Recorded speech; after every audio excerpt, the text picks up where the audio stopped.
فرزند زہرا یہ حالات برے ہیں. کاشانۂ بصیرت ایک ایسا مکمل یوٹیوب چینل جس پر محروم بصارت کے لیے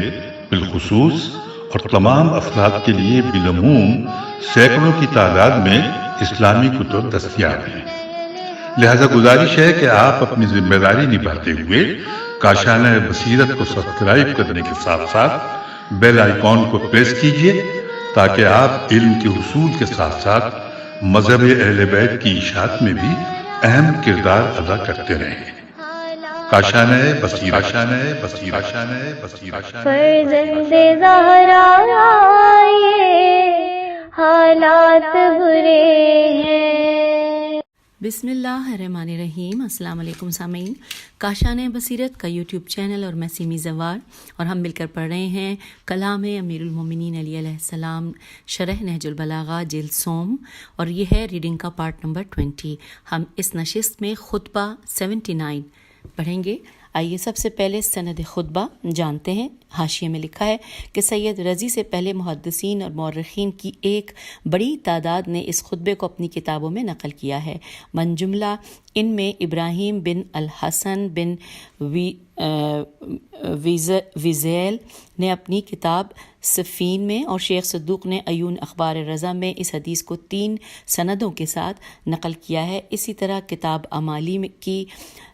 64ویں مجلس میں اور کتاب عیون الجواہر میں یہ خطبہ ذکر ہے. کتاب مصادر اور نہج البلاغہ لکھنے والے بیان شدہ کتابوں کا ذکر کرنے کے بعد اضافہ کرتے ہوئے فرماتے ہیں کہ سید رضی رحمۃ اللہ کے بعد جن لوگوں نے اس خطبے کو ذکر کیا ہے ہمیں دوبارہ ذکر کرنے کی ضرورت نہیں ہے، کیونکہ شیعہ و سنی راویوں کے درمیان یہ باتیں مشہور ہیں کہ مختلف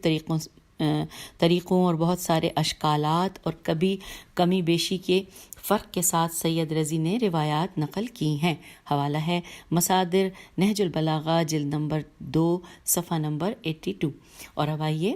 ہم اس کے بارے میں اور مزید جانتے ہیں. لکھا ہے کہ جب جنگ خوارج کے لیے نکلتے وقت بعض اصحاب نے کہا کہ امیر المومنین علیہ السلام میں سفر کے لیے کوئی دوسرا وقت اختیار فرمائیں. اس وقت کامیابی کے امکانات نہیں ہیں کہ علم نجوم کے حسابات سے یہی اندازہ ہوتا ہے.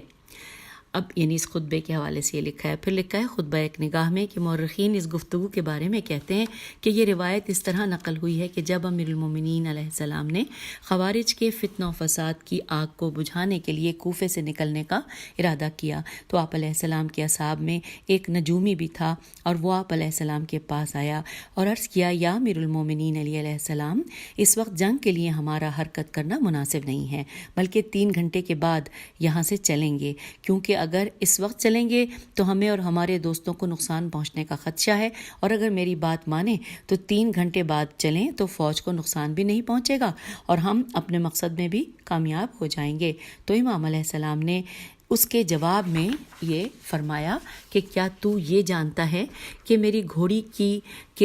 پیٹ میں جو بچہ ہے نر ہے یا مادہ؟ تو نجومی نے کہا کہ اگر حساب کروں تو بتا سکتا ہوں. تو امام علیہ السلام نے فرمایا انورٹڈ کاما میں کہ جو بھی تیرے اس کام کی تصدیق کرے گا اس نے قرآن کا انکار کیا، کیونکہ قرآن فرماتا ہے سورہ لقمان کی آیت نمبر 34 ترجمہ انورٹڈ کاما کے بے شک خدا ہی کے پاس قیامت کے آنے کا علم ہے، اور وہی جب موقع مناسب دیکھتا ہے پانی برساتا ہے، اور جو کچھ عورتوں کے پیٹ میں نر یا مادہ ہے وہی جانتا ہے. انورٹڈ کاما کلوز ہو گیا. یہ سورہ لقمان کی آیت 34 کا ترجمہ ہم نے پڑھا.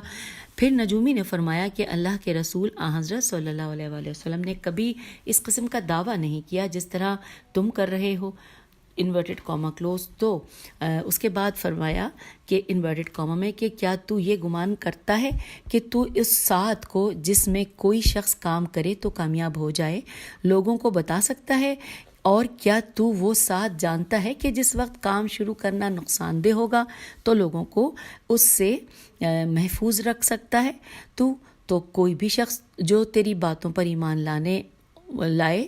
وہ اس امر سے محفوظ نہیں کہ مشرکین میں شمار کر لیا جائے۔ پروردگار، کامیابی اور ناکامی تیرے ہاتھ میں ہے اور تیرے سوا کوئی معبود نہیں۔ انورٹڈ کاما کلوز ہو گیا۔ لکھا ہے پھر فرمایا انورٹڈ کاما میں کہ ہم تیری بات کی مخالفت کریں گے اور تو بھی دیکھے گا کہ تیرا کہا ہوا درست نہیں تھا۔ انورٹڈ کاما یہاں کلوز ہو گیا۔ پھر لکھا ہے اس کے بعد لوگوں کو اس قسم کی غلط سوچوں سے بچنے کی ہدایت فرمائی مولا نے، اور نجومی سے فرمایا کہ اگر اس کے بعد تیری ستارہ شناسی کے بارے میں دوبارہ شکایت یا کوئی خبر آئی کہ تو اس پر عمل کر رہا ہے تو میں تجھے ہمیشہ کے لیے قید خانے میں ڈال دوں گا، اور جب تک میری حکومت ہے بیت المال سے ملنے والا خرچہ بند کر دوں گا۔ انورٹڈ کاما کلوز ہو گیا۔ پھر اس کے بعد آپ علیہ السلام نے جن اوقات میں نجومی نے سفر کرنے سے منع کیا تھا فوج کو حرکت کرنے کا حکم دیا اور جنگ میں کامیاب ہوئے، اس وقت آپ علیہ السلام نے فرمایا انورٹڈ کاما میں کہ جن اوقات میں نجومی نے ہمیں چلنے کے لیے کہا تھا اگر ہم اس کی بات پر عمل کرتے تو لوگ کہتے کہ نجومی کے بتائے ہوئے وقت میں جنگ کے لیے چلے تھے اس لیے کامیابی ہوئی۔ انورٹڈ کاما یہاں پہ کلوز ہو گیا۔ پھر لکھا انورٹڈ کاما میں دوبارہ کہ اے لوگو جان لو محمد صلی اللہ علیہ وآلہ وسلم کے پاس کوئی نجومی یا پیشین گوئی کرنے والا نہیں تھا، اور نہ آپ صلی اللہ علیہ وآلہ وسلم کے بعد ہمارے پاس کوئی نجومی کبھی رہا۔ پھر بھی خداوند متعال نے قیصر و کسریٰ کی سرزمین کو ہمارے لیے کھول دیا۔ اے لوگو اللہ پر توکل کرو اور اس پر اعتماد رکھو، وہ تمہیں دوسروں سے بے نیاز کر دے گا۔ یہاں پر انورٹڈ کاما کلوز ہو گیا۔ پھر لکھا ہے کہ جو کچھ اوپر بیان ہوا ہے اس سے یہ بات روشن ہو جاتی ہے کہ یہ خطبہ اجمالی طور پر نجومیوں کی پیشن گوئیوں کے رد میں آیا ہے اور اسے توحید پروردگار کے خلاف قرار دیا ہے۔ دوسرے الفاظ میں یہ کہ نجومی لوگ اپنی پیشن گوئیوں میں جو دعوے کرتے ہیں وہ خرافات ہیں اور قرآن مجید کے خلاف ہیں، اور لوگوں کو اس قسم کے غلط کاموں اور سوچوں سے بچانے کی کوشش کرتا ہے۔ پھر دوبارہ پڑھتے جملوں کے، اور جو پیشن گوئیوں میں جو دعوے کرتے ہیں وہ خرافات ہیں اور قرآن مجید کے خلاف ہیں، اور لوگوں کو اس قسم کے غلط کاموں اور سوچوں سے بچانے کی کوشش کرتا ہے، اور خدا پر توکل کو کامیابی کی بنیاد قرار دے کر اس ذات پر تکیہ کرنے پر تاکید کرتا ہے۔ یہ خطبہ حقیقت میں دو حصوں میں ہے، ایک حصے میں نجومیوں سے خطاب ہے اور دوسرے حصے میں لوگوں سے خطاب ہے۔ اب آئیے سامعین ہم پڑھنے جا رہے ہیں مولا کا خطبہ۔ پہلا حصہ جیسے کہ آپ کو پتہ چلا دو حصوں میں، میں آپ کو بتاتی ہوں عربی میں کہاں سے کہاں تک اس کو پہلے حصے کو بانٹا گیا ہے۔ یہ شروع ہو رہا ہے اتزعموا انکا تہدی الی الساعۃ، یہاں سے شروع ہوا ہے، اور ختم ہو رہا ہے کہ ان نفع من الذر، یہ میرے خیال زوادی ہے ذرو، اور پھر اب ہم ترجمہ پڑھتے ہیں انورٹڈ کاما میں کہ کیا تمہارا خیال یہ ہے کہ تمہیں وہ ساتھ معلوم ہے جس میں نکلنے والے سے بلائیں ٹل جائیں گی، اور تم اس ساتھ سے ڈرانا چاہتے ہو جس میں سفر کرنے والا نقصان میں گھر جائے گا؟ یاد رکھو جو تمہارے اس بیان کی تصدیق کرے گا وہ قرآن کی تکذیب کرنے والا ہوگا اور محبوب اشیاء کے حصول اور ناپسندیدہ امور کے دفع کرنے میں مدد خدا سے بے نیاز ہو جائے گا۔ کیا تمہاری خواہش یہ ہے کہ تمہارے افعال کے مطابق عمل کرنے والا پروردگار کے بجائے تمہاری ہی تعریف کرے؟ اس لیے تم نے اپنے خیال میں اسے اس ساتھ کا پتہ بتا دیا ہے جس میں منفعت حاصل کی جاتی ہے اور نقصانات سے محفوظ رہا جاتا ہے۔ انورٹڈ کاما یہاں کلوز ہو گیا۔ اب شرح و تفسیر ہم پڑھنے جا رہے ہیں۔ اس میں ہیڈنگ ہے سب سے پہلے کہ نجومیوں کی غلطیاں۔ لکھا ہے گزشتہ بحث سے یہ بات واضح ہوئی کہ امیر المومنین علیہ السلام نے خوارج کے ساتھ جنگ کا جب مصمم ارادہ کیا اور کسی شخص نے آپ علیہ السلام کو فوری طور پر میدان جنگ کی طرف جانے سے روکتے ہوئے کہا کہ علم نجوم کے ذریعے میں یہ جانتا ہوں کہ اس وقت جنگ کے لیے یہ جانا مناسب نہیں ہے اور ہم کامیاب نہیں ہوں گے، تو امام علیہ السلام ناراض ہو گئے اور سختی سے اس کی بات کو رد کر دیا، اور اس خطرناک سوچ اور باطل فکر جو کہ نجومیوں کے ستارہ شناسوں کے لیے انسانوں نے کہ گزشتہ حالات جاننے میں ممکن ہے مؤثر ہو، لیکن امام علیہ السلام نے اس نجومی اور لوگوں کو اس غلط کام کے بھیانک نتائج سے خبردار کر دیا۔ اور سب سے پہلے مولا فرماتے ہیں انورٹڈ کاما میں کہ کیا تو یہ گمان کرتا ہے کہ تیرے منع کیے ہوئے اوقات میں جنگ پر چلے جائیں تو لوگ کسی حادثے یا مصیبت میں گرفتار ہو جائیں گے، یا جن اوقات میں تو چلنے کے لیے کہہ رہا ہے اس میں اگر کوئی نہ جائے تو کیا اسے کوئی نقصان پہنچے گا؟ یہاں پر انورٹڈ کاما کلوز ہو گیا. اب لکھا ہے کہ معلوم ہے یہ انکار جو کہ کا سوال یہ ہے, دوبارہ پڑھتی ہوں, معلوم ہے یہ انکاریہ سوال ہے, یہی لکھا ہے میرے خیال ہے, ہاں جی, یہ معلوم ہے یہ انکار یا سوال ہے, یعنی علم نجوم کے ذریعے ہرگز کوئی معلومات حاصل نہیں ہوتی. اس کے بعد امام علیہ السلام اپنی گفتگو کے اس باطل عقیدے کے نتائج کے دو حصوں کی طرف اشارہ کرتے ہوئے فرماتے ہیں انورٹڈ کاما, تمہارے ان باطل عقائد کی جو بھی تصدیق کرے گا اس نے گویا قرآن مجید کو جھٹلا دیا ہے اور مطلوبہ اہداف تک پہنچنے اور حادثات سے امن و امان میں رہنے کے لیے اللہ کی مدد سے اپنے آپ کو بے نیاز کر دیا ہے. اب اس کے بعد پھر دوبارہ لکھا ہے انورٹڈ کاما میں دوسرا, پہلے نمبر پہ تو یہ ہوئی نا بات, اس کے بعد دوسرے نمبر پہ لکھا ہے کہ انورٹڈ کاما میں ترجمہ پڑھ رہے ہیں ہم, کہ تو اپنے اس دعوے کے ذریعے چاہتا ہے کہ وہ تیرے کہے ہوئے پر عمل کر کے اپنے پروردگار کی ستائش چھوڑ کر تیری تعریفیں کریں, کیونکہ تو نے اپنے خیال میں اسے اس معین وقت میں کامیابی سے ہمکنار ہو کر نقصان سے بچنے کی ہدایت کر دی ہے. انورٹڈ کاما یہاں کلوز ہو گیا. پھر لکھا ہے کہ امام علیہ السلام نے جو دو خطرناک اور مشرکانہ نتائج کو اس نجومی کے اعتقاد و گمان کی طرف نسبت دی ہے, اس کی وجہ ایک اہم نقطہ ہے جو ستاروں کے حالات اور ستاروں کے احکام کے مابین فرق کے مسئلے میں پوشیدہ ہے. اور اب ہیڈنگ آ گئی ہے وضاحت, بڑا بڑا لکھا ہے وضاحت, اور اس میں لکھا ہے کہ قدیم زمانے سے علم نجوم کا رواج لوگوں میں رہا ہے. شاید وہ لوگ جو تاریخ کے آغاز سے پہلے زندگی گزارتے تھے وہ بھی اس وقت علم نجوم کے بارے میں معلومات رکھتے تھے, لیکن تاریخ کے مرتب ہونے اور خط یعنی کہ لکھائی کے ظہور کے بعد قدیم نجومیوں کی علم نجوم پر لکھی ہوئی کتابیں اور نوشتہ جات بعد والوں تک جب پہنچے تو اس علم کا دامن وسیع ہو گیا. علم نجوم نے دوسرے تمام علوم کی طرح تیزی سے ترقی کی منزلیں طے کی. نظام شمسی کے سیاروں اور آسمانوں کے دوسرے ستاروں اور ثوابت سیاروں کے ایک ساتھ حرکت کے درمیان جو ایک خاص نظام موجود تھا وہ یکے بعد دیگرے کشف ہوا, اور ستاروں اور چاند و سورج کی حرکت کے مطابق بعد میں تقویم بریکٹ میں لکھا ہے کیلنڈر وجود میں آیا.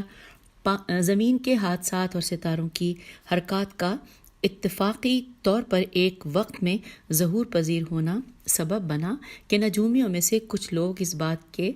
معتقد ہو گئے کہ ستاروں کی حرکات زمین پر رہنے والوں کی زندگی پر اثر انداز ہوتی ہیں. یہ سوچ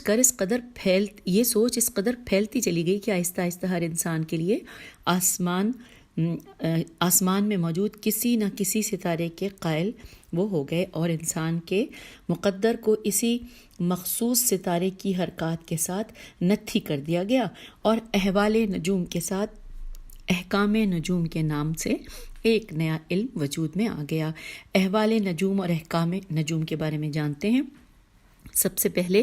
احوال نجوم, ستاروں کی حرکات, ان کے طلوع و غروب اور ان کے عروج و زوال کے بارے میں صرف مشاہدات اور حساب و کتاب کی بنا پر بنا تھا. احوال نجوم اور احکام نجوم ایسے باطل خیالات اور فکر پر مبنی تھے کہ جن میں زمین پر رونما ہونے والے حادثات کے بارے میں اور اس کرۂ ارض پر بسنے والے تمام انسانوں کا آسمان کے ستاروں کے ساتھ تعلق, اس کے اثرات کے بارے میں قوانین اور احکام بیان کیے گئے تھے. بس کیا تھا کہ دیکھتے ہی دیکھتے ان باطل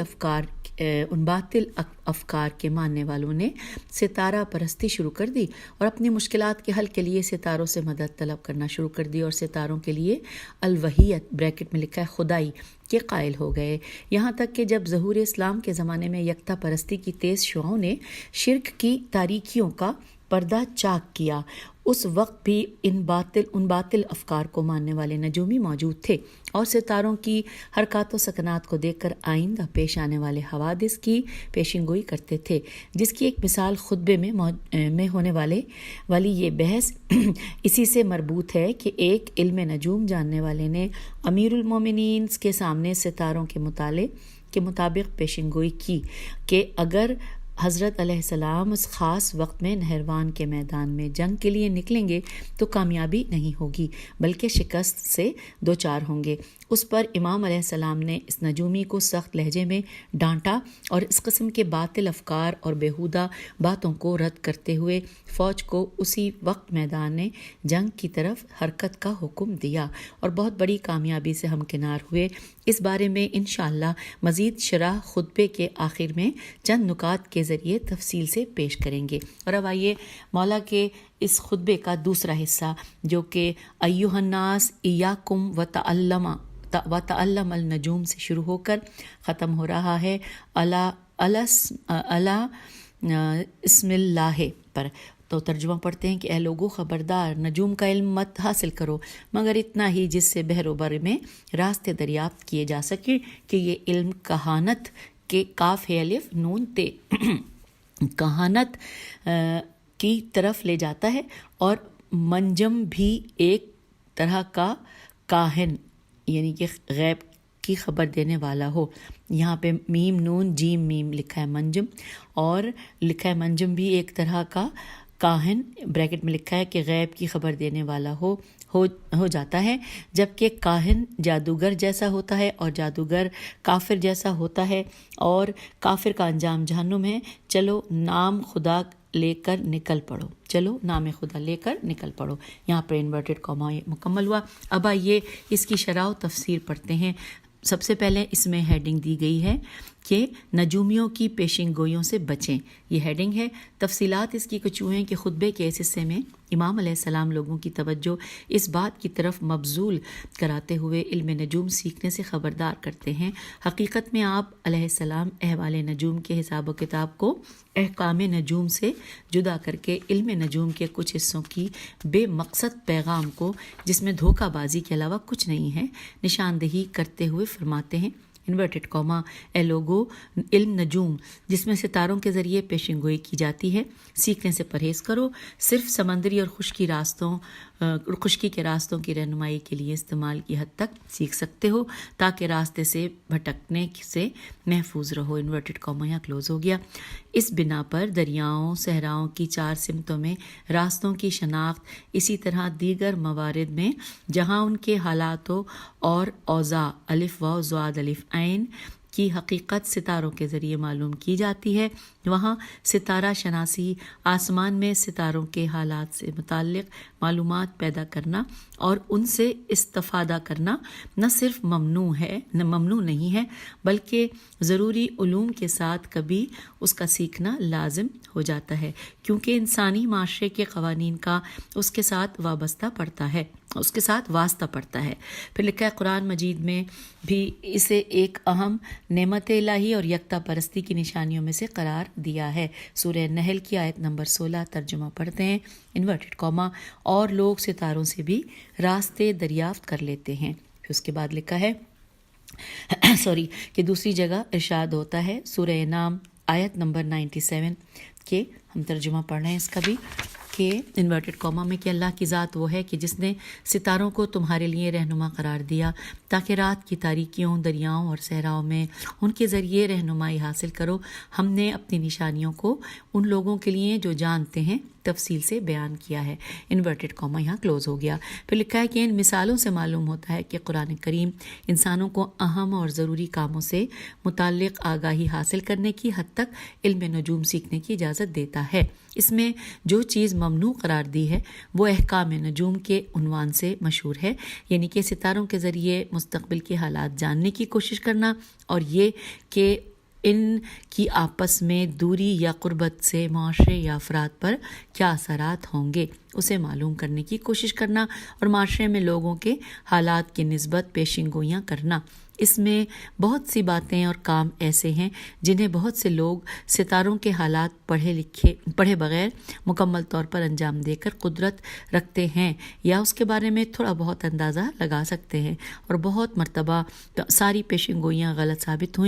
ہوتی ہیں، جس طرح اس خطبے کے شروع میں بیان ہوا ہے۔ امام علیہ السلام اپنے کلام کے ذیل میں فرماتے ہیں انورٹڈ کاما کہ تم لوگوں کو جو میں علم نجوم سیکھنے سے منع کر رہا ہوں وہ اس لیے کہ یہ علم کہانت یعنی کہ اندیکھی اور غیب کی باتیں بتاتا ہے، اور نجومی کاہن کی طرح ہے، اور کاہن مثل ساحر ہے، اور ساحر کافر جیسا ہے، اور کافر جہنم کی آگ میں جائے گا۔ اس بنا پر اس نجومی نے جو پیشن گوئی کی ہے،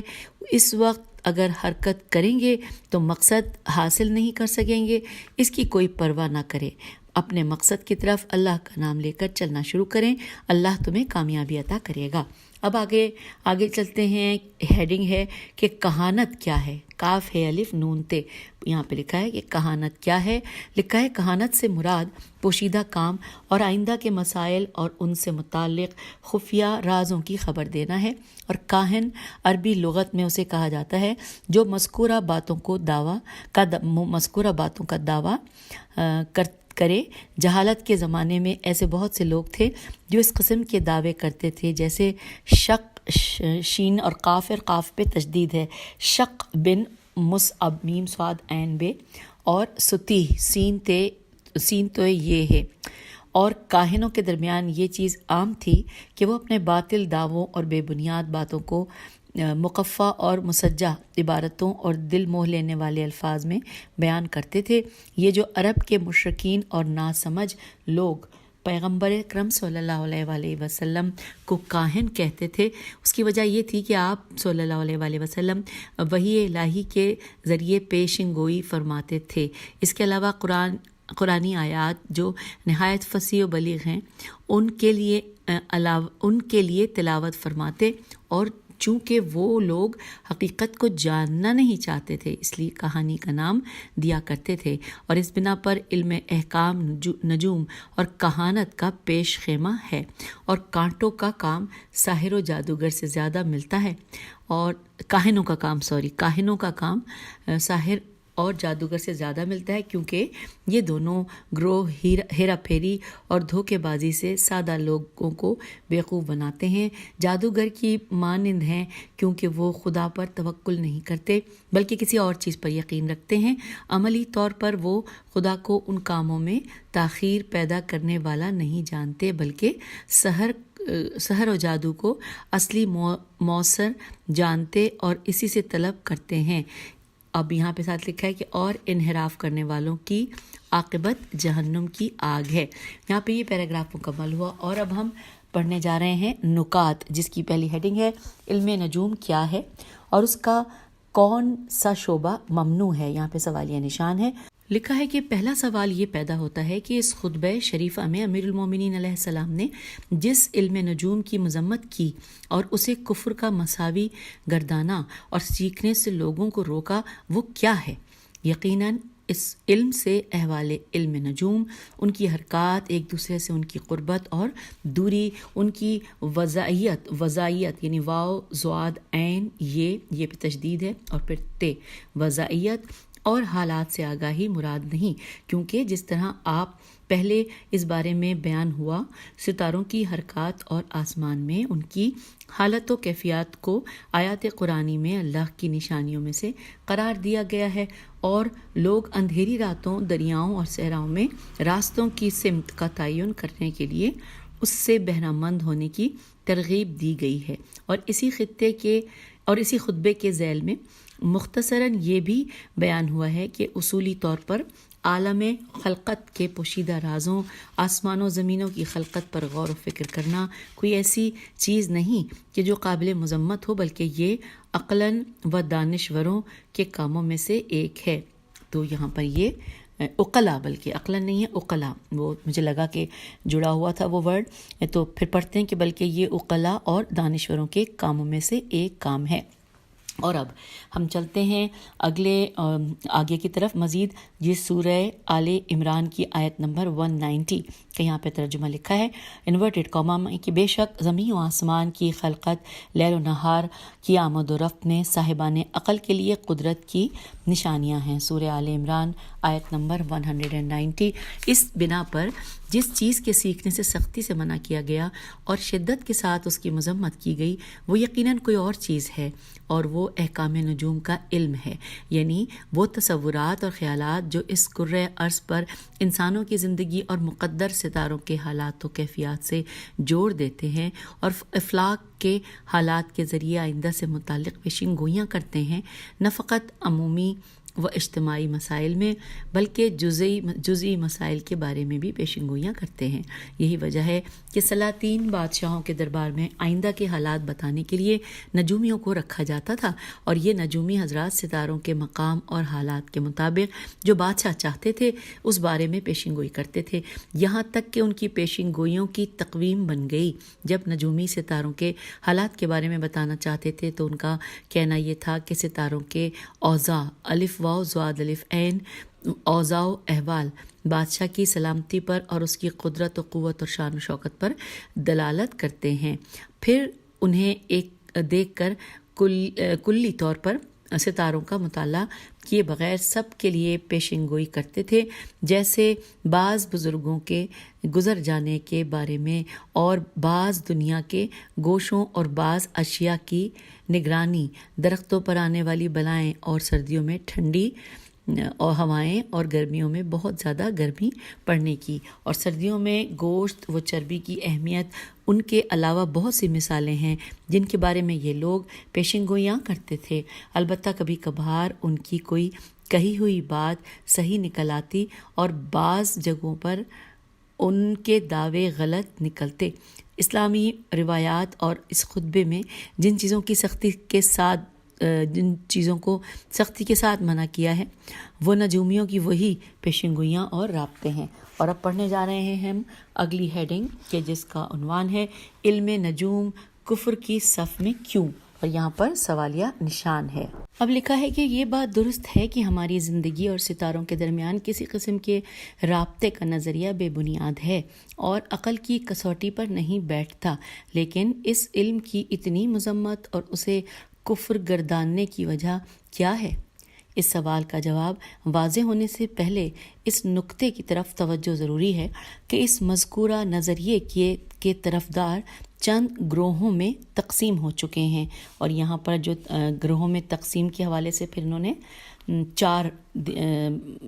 گروہوں کے بارے میں شاید ذکر کیا ہے، کیونکہ نمبر نظر آ رہے ہیں مجھے۔ نمبر 1 وہ گروہ جو ستاروں کی ازلیت اور الوہیت کا عقیدہ رکھتا ہے اور انہیں لوگوں کی زندگی اور رونما ہونے والے تمام حوادث پر اثر انداز مانتا ہے۔ نمبر 2 وہ گروہ جو ستاروں کو اس عالم ہستی کا چلانے والا اور تدبیر کرنے والا جانتا ہے، اگرچہ یہ کام ان کے استقلال کی وجہ سے نہیں بلکہ اللہ کے اذن سے انجام پاتا ہے۔ نمبر 3 وہ گروہ جن کا اعتقاد یہ ہے کہ یہ ستارے کرۂ ارض میں طبعی تاثر رکھتے ہیں، جس طرح سورج کی تپش اور حرارت درختوں پر پتوں، پھل اور پھولوں کے اگنے کا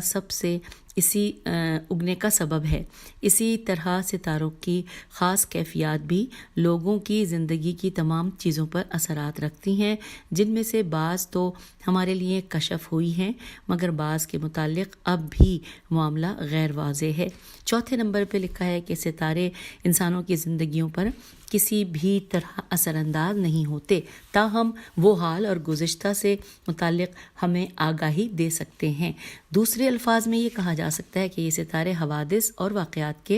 کی محض نشاندہی کر سکتے ہیں، لیکن ان حوادث و واقعات کی علت و سبب نہیں ہیں۔ پہلے گروہ کے افراد یقیناً کفار کے زمرے میں ہیں، خواہ اگر وہ خدا پر اعتماد بھی رکھتے ہوں، کیونکہ یہ لوگ مشرک ہیں اور خدا کے علاوہ ستاروں کو بھی اپنا خدا مانتے ہیں۔ دوسرے گروہ کے افراد اگرچہ کفار میں شمار نہیں ہوتے،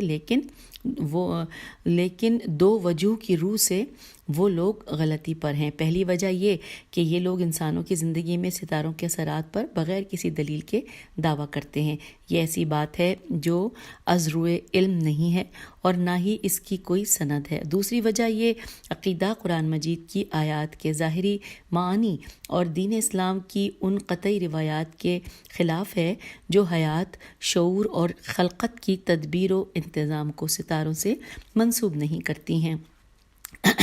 بلکہ زندگی، موت، رزق اور عالم کی تدبیر کی نسبت خدا کی طرف دیتی ہیں۔ اور اگر کہیں اجزام فلکی، یہاں پہ الف جیم رے الف میم لکھا ہے، اجرام فلکی ستاروں سے سورج اور چاند کے متعلق کوئی ذکر ہوا ہے تو وہ اس وجہ سے ہے کہ یہ چیزیں خداوند متعال کی نشانیوں میں سے ہیں۔ اگر یہ اجرام فلکی علم زندگی اور عالم میں قدرت اور تدبیر اور تصرف کی صلاحیت رکھتے تو عالم میں دوبارہ پڑھتے ہیں جملے کو کہ اگر یہ اجرام فلکی علم زندگی اور اس عالم میں قدرت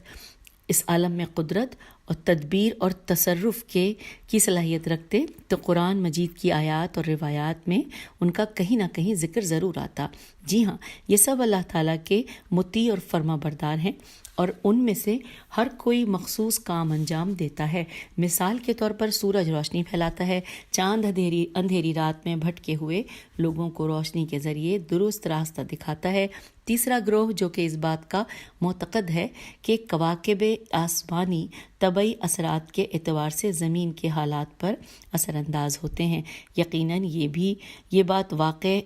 کے خلاف نہیں ہے، لیکن اس تاثیر کی حدود کیا ہیں اور کس حد تک یہ زمین پر اثر انداز ہو سکتے ہیں، یہ ہمارے لیے پوری طرح واضح نہیں ہے۔ ہم جانتے ہیں کہ سورج کی حرارت ہر چیز پر اثر انداز ہے، چاند سمندر کے مد و جزر میں اثر رکھتا ہے، ستاروں کی روشنی بھی تاثیر سے خالی نہیں ہے، لیکن کیا یہ چیزیں ہماری زندگی کے حالات پر بھی اثر انداز ہیں یا نہیں؟ اس بارے میں بہت سے مسائل اور بھی ہیں جو ہم پر پوشیدہ ہیں اور ان کے بارے میں قطعی طور پر کچھ کہنا بغیر علم و دلیل کے بات کرنا ہوگا۔ اس بات پر اس قسم کی باتیں کرنا شریعت میں جائز نہیں، مگر یہ کہ قطعی اور علمی دلائل کے ساتھ ان ستاروں کی تاثیرات ثابت ہو جائیں۔ دوسرے الفاظ میں زمین اور انسانوں کی زندگی پر آسمانی کواکب کے جو طبعی اثرات ثابت ہوتے ہیں اس سے متعلق پیشگی اطلاع دینے میں کوئی قباحت نہیں، اور جو مشکوک ہو اس کے بارے میں امکانات ظاہر کیے جا سکتے ہیں، لیکن قطعی طور پر کچھ کہنا روا نہیں ہے۔ بہرحال اس قسم کی تاثیرات کا امکان ظاہر کرنا نہ تو کفر ہے اور نہ شرع کے شرع کے خلاف، اور علم نجوم کے سیکھنے کے سلسلے میں روایات میں جو منع آیا ہے ان کا مطمع نظر یہ اثرات نہیں ہیں، یہ نہیں ہیں ہے اور گزشتہ نجومیوں کے احکام میں بھی یہ اثرات ہرگز پیش نظر نہ تھے۔ اگر گزشتہ نجومیوں کے کلمات سے استفادہ ہوتا ہے کہ وہ ستاروں کے لیے مخصوص طبیعتوں اور مزاجوں کے قائل تھے، بعض گرم مزاج کے اور بعض سرد مزاج کے وغیرہ، بلا تردید ستاروں کے لیے مزاجوں کا قائل ہونا نجومیوں کی ذاتی پسند اور گمان کی بنا پر تھا، لیکن وہ ان خیالی مزاجوں کی روح سے احکامات صادر کیا کرتے تھے اور کہا کرتے تھے کہ چونکہ اس ماہ فلاں ستارہ دوسرے فلاں ستارے سے قریب ہو گیا ہے تو ان دونوں کی طبیعت و مزاج کا تقاضا یہ ہے کہ روئے زمین پر فلاں حادثہ رونما ہو، اور چونکہ یہ باتیں پسند اور گمان کی بنیاد پر ہیں اس لیے ان امور میں کسی قطعی حکم پر دلیل ثابت نہیں ہو سکتی، اور شاید اسی وجہ سے مسلمان نجومی ایسے بہت سے مواقع پر امکان ظاہر کیا کرتے تھے اور کہا کرتے تھے کہ فلاں قسم کے حوادث کے رونما ہونے کا امکان ہے۔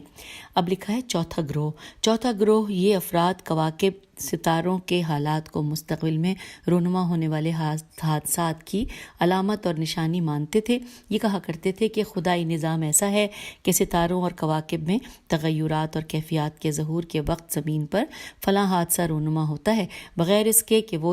کہ وہ ان آسمانی ستاروں اور کواکب کے لیے الوہیت اور ربوبیت کے قائل ہوں۔ ان کا یہ اعتقاد کفر کا موجب نہیں، لیکن چونکہ ان کی بات دلیل اور علم سے آ رہی ہے اور انہوں نے گمان و خیال یا وہم کی بنیاد پر یہ عقیدہ تراشا ہے، عقیدہ اس لیے ان کا یہ عمل حرام ہے کیونکہ ہم جانتے ہیں کہ اسلام میں کوئی بھی بات بغیر دلیل، یقین اور شرعی حجت کے انسان سے صادر ہو وہ حرام اور گناہ ہے۔ قرآن مجید کہتا ہے سورہ بنی اسرائیل آیت نمبر 36 کہ جس چیز کے بارے میں تمہیں علم نہ ہو اس کی پیروی نہ کرو، اور خبردار کرتے ہوئے قرآن مجید سورہ یونس کی آیت 68 میں فرماتا ہے کہ خدا کے بارے میں ایسی بات کرتے ہو جسے تم جانتے تک نہیں۔ پھر اس کے بعد ایک اور جگہ کفار کے بارے میں قرآن مجید میں آیا ہے سورہ نجم کی آیت نمبر 68 کہ انورٹڈ کاما کہ انہیں اس کی کچھ خبر نہیں کہ وہ لوگ تو بس گمان کے پیچھے چل رہے ہیں، حالانکہ گمان یقین کے مقابلے میں کچھ بھی کام نہیں آیا کرتا، انورٹڈ کاما یہاں پہ کلوز ہو گیا۔ اور اب ہم آگے چلتے ہیں، لکھا ہے ہم اچھی طرح جانتے ہیں کہ علم غیب صرف خدا بند متعال سے مخصوص ہے، اور وہ بہتر جانتا ہے کہ کون عملی میدان میں کس راستے پر چل رہا ہے اور اس کا انجام کیا ہوگا اور کس وقت وہ مرے گا، اور انسانی معاشرے میں کیا حادثات رونما ہونے والے ہیں۔ البتہ اولیاء اللہ جو اللہ کے حکم سے اس کے دیے ہوئے علم کی روشنی میں ان امور میں سے کچھ چیزوں کے بارے میں آگاہی رکھتے ہیں، لیکن بعض حوادث، مثال کے طور پر قیامت کب ہوگی اور عالم کو امن و امان سے پر کرنے والی ہستی حضرت حجت علیہ السلام کب ظہور فرمائیں گے، اس کو وہ لوگ بھی نہیں جانتے۔ پس معصومین علیہ السلام کے علاوہ کوئی بھی علم غیب کا دعویٰ کرے قابل قبول نہیں ہے، چاہے یہ دعویٰ علم نجوم یعنی ستاروں کے حرکات و سکنات دیکھ کر ہو، یا ارواح کے رابطے سے ہو، یا جنات وغیرہ کے بتانے سے ہو۔ جو کچھ اوپر بیان ہوا اس سے یہ اچھی طرح واضح ہو گیا کہ کیوں حضرت امام علی علیہ السلام اس خطبے میں علم نجوم کو کہانت کا منبع، نجومی کو کاہن اور کاہن کو ساحر اور ساحر کو کافر انہوں نے قرار دیا۔ اور یہ بھی واضح ہو گیا کہ نجومی کی تصدیق کرنا قرآن کو جھٹلانے جیسا ہے، اور نجومی کی باتوں پر بھروسہ کرنا خود کو اللہ پر توکل کرنے اور اس سے مدد طلب کرنے سے بے نیاز کر دینا ہے۔ حقیقت میں امام علیہ السلام کے کلام میں نجومیوں کا وہ گروہ مد نظر ہے جو یا تو ستاروں کو مستقل طور پر مؤثر جانتا ہے یا زمینی حوادث پر ان ستاروں کو دلیل سمجھتا ہے۔ اسلام علم نجوم کے اس حصے کو جس کی کوئی بنیاد نہیں اور وہم و گمان پر مبنی ہو باطل قرار دیتا ہے، لیکن ستاروں کے پوشیدہ اثرات و اسرار کے علم کو احترام کی نگاہ سے دیکھتا ہے اور مسلمانوں کو ان کے جاننے اور معلومات حاصل کرنے کی اجازت دیتا ہے۔ اگلی ہیڈنگ آ گئی آخری کہ نجومیوں کی پیشین گوئیاں کیسے وجود میں آتی ہیں۔ لکھا ہے علم نجوم خرافاتی معنی میں نہ کہ علمی معنی میں کہ ظہور کا باعث کیا چیز تھی، اس سلسلے میں دقیق معلومات نہیں، لیکن چند امور کو ممکنہ طور پر اس کے ظہور کا باعث جان سکتا ہے۔ نمبر وار دیا ہوا ہے، یہاں پہ 5 دیے ہیں۔ نمبر 1 آسمانی حالات اور زمینی حوادث کا اتفاقی طور پر ایک ہی وقت میں واقع ہونا۔ 2 ایسی من گھڑت باتیں اور تخیلات جو کہ بہت سے اجتماعی مسائل سے تجزیہ اور تحلیل کی بنیاد بنتے ہیں۔ 3 لوگوں مخصوصاً بادشاہوں اور اقتدار پرست لوگوں کا اپنے بارے میں اور مستقبل کے حادثات و واقعات کے بارے میں جاننے پر اصرار کرنا۔ 4 مکتب اہل جبر کا اپنی سیاہ کاریوں کی توجیہ کی خاطر نجومیوں کا سہارا لینا تاکہ دوسروں سے کہہ سکیں کہ ہماری زندگی میں حادثات و واقعات افلاک کے حالات اوضاع